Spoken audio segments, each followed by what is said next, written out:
I'm really, really glad that we, again, if you were here last week, we had Jacqueline Fitzgerald with us, and she has a fantastic website, which I hope you'll check out, called filmnoirblonde.com. And it's a great site with all sorts of interesting, historical information about noir in general, noir films, reviews, history, etc. A lot about this area of Los Angeles. And then they do some current reviews of newer films that have come out, and just events and things that are going on as well. So she's with us again to introduce Mildred Pierce. She's had quite a career in journalism and has worked in London and Chicago for a long time, and we're lucky to have her here in LA now. So without further ado, and I found out a little earlier that her birthday was yesterday, so we can also say happy birthday, Jacqueline, and I'm going to bring her up.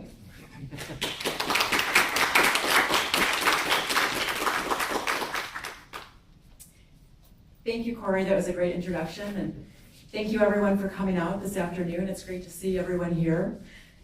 F. Scott Fitzgerald once said that there are no second acts in American life. We'll trust Joan Crawford to prove Fitzgerald wrong on that point. And she proves it wrong with a movie that we're going to see this afternoon, Mildred Pierce, from 1945. It's a wonderful movie. It's based on a wonderful noir novel by James M. Cain, a former journalist, and he had a great hard-boiled, pulpy, sexy style, and he was very, very popular writer of the day. And in 1944 and 1945, 3 of his novels made it to the big screen. He wrote Double Indemnity, The Postman Always Rings Twice, and Mildred Pierce, and they were up in 1944 and 1945.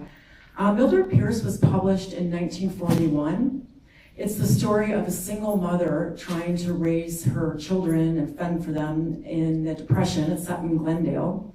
And in addition to taking care of her kids, she's also navigating her love life.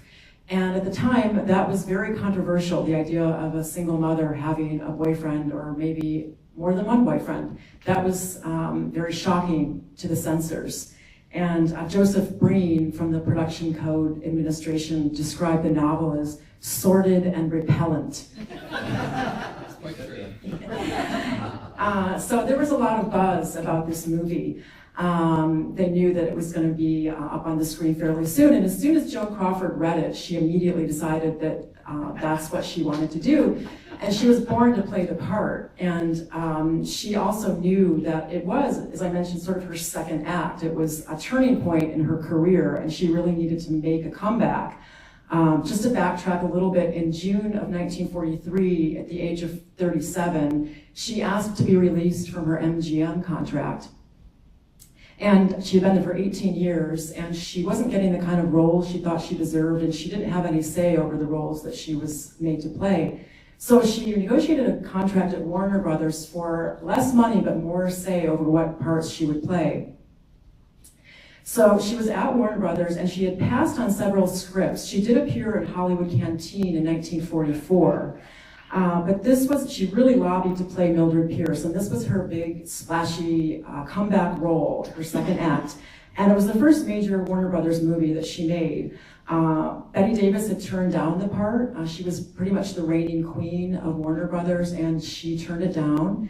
Barbara Stanwyck, Lydia de Havilland, and Joan Fontaine were also considered for the part of Mildred Pierce.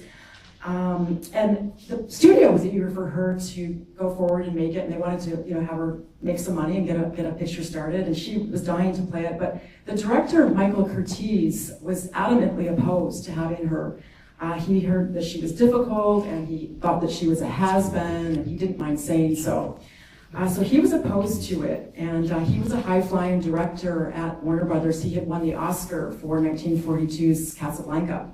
So he had obviously a strong say, and it was Joan Crawford's idea in order to convince Curtiz. She thought she would do a screen test, and that was unheard of for a star of her stature to do a screen test, but it was her idea, and sure enough, it was a great idea because it convinced Curtiz that yes, in fact, Joan Crawford is the natural for this part. And to Joan's credit, she also worked with Anne Blythe, her co-star. Anne Blythe plays the elder daughter, Vita Pierce. And Joan worked with Anne Blythe to get her going on the screen test and really help her out. She was a young actress, and she really made Anne Blythe look good in the screen test. And Anne Blythe would always refer to Joan as very loyal, generous, protective, and kind. And they had a friendship that lasted until Joan's death in May of 1977. So they really bonded. It has a great cast, a great supporting cast. Eve Arden is wonderful in this, as is Jack Carson, Bruce Bennett, Zachary Scott, and an uncredited Butterfly McQueen. So the cast was all set, but they were about to shoot and there was still no script. Again, unbelievable as it is now, that it was really a hurdle to get this controversial novel onto the screen. And it was the producer, Jerry Wald, who had the brilliant inspiration of adding the murder to the plot. Jerry Wald, like I said, was a producer, but he was really a writer, and he had the heart and soul of a writer. And he thought that it would be a framing device to put this murder into it. And the novel itself is a sexy but fairly grim account of poverty and obsession with wealth and status and how people's lives are destroyed by that. So by adding the murder, I think it's a rare case where the script is actually superior to its source material. And it adds a lot of tension and it really heightens the emotions.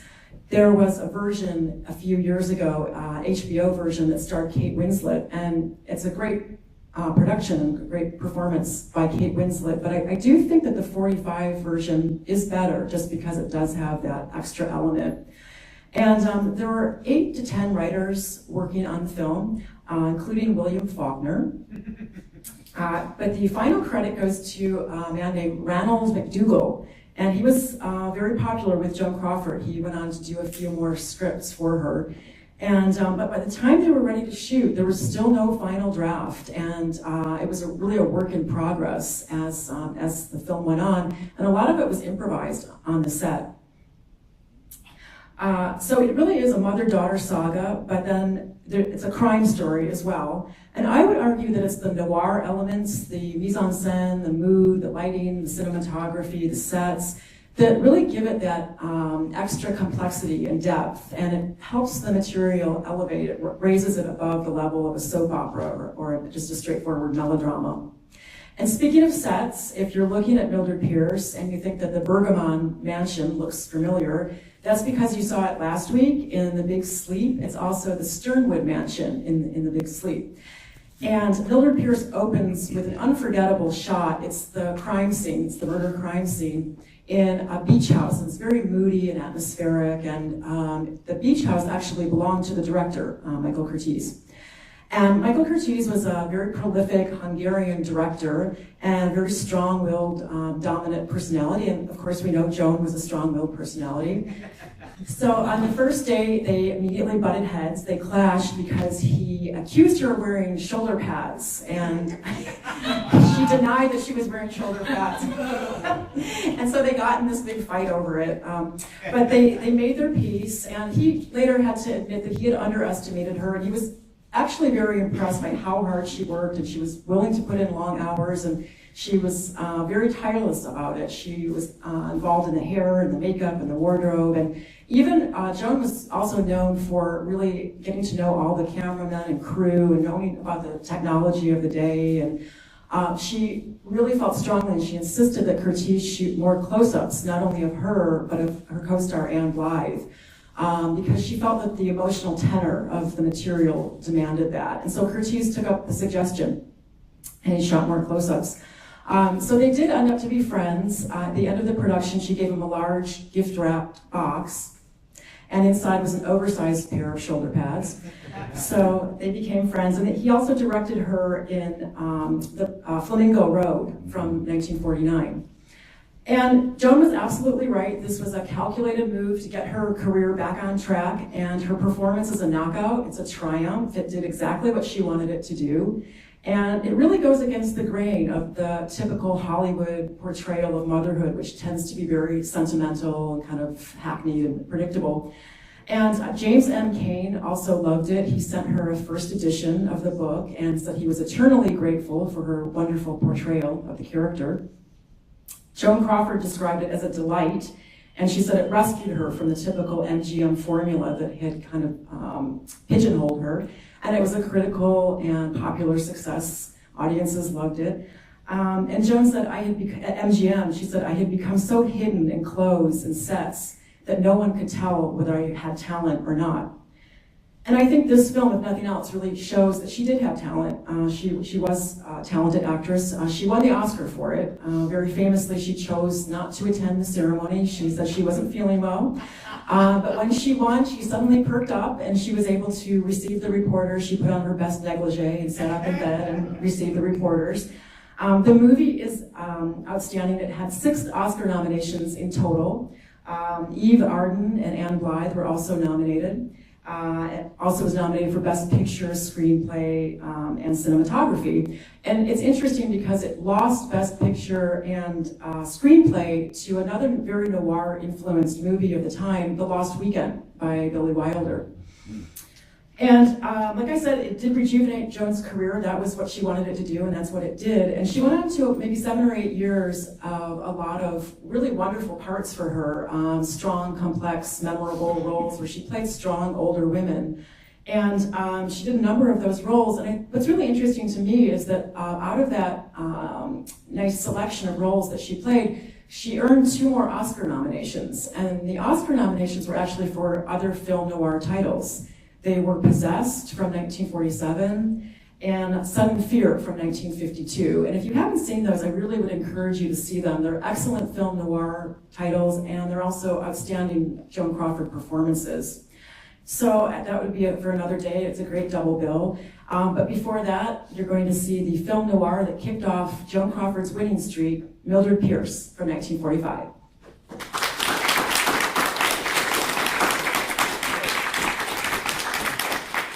One more last quick thing. I'm not